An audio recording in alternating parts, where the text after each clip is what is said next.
ఈ వీడియోలో మనం భగవద్గీత అధ్యాయము 17 శ్లోకము 3ను పరిశీలిద్దాం. ఈ అధ్యాయంలో శ్రీకృష్ణుడు మన నమ్మకం లేదా శ్రద్ధ యొక్క ప్రాముఖ్యతను వివరిస్తున్నాడు. మన అంతర్గత స్వభావం మన నమ్మకాన్ని ఎలా రూపొందిస్తుందో ఈ శ్లోకంలో స్పష్టంగా తెలియజేస్తాడు. మొదటగా ఈ పవిత్ర శ్లోకాన్ని భక్తితో విందాం. సత్వానురూపా సర్వస్య శ్రద్ధా భవతి భారత, శ్రద్ధామయోయం పురుషో యో యత్శ్రద్ధా స ఏవ సహ.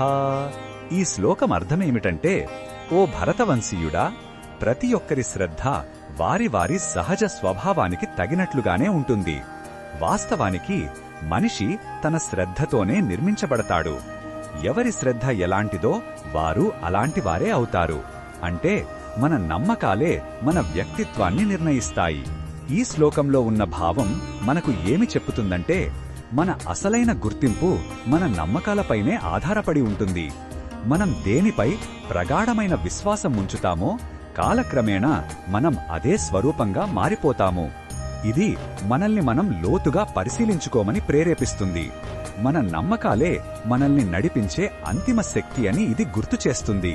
ఈ బోధనను మన దైనందిన జీవితంలో ఎలా ఉపయోగించుకోవచ్చంటే, మన నమ్మకాలను మనం జాగ్రత్తగా గమనించుకోవాలి.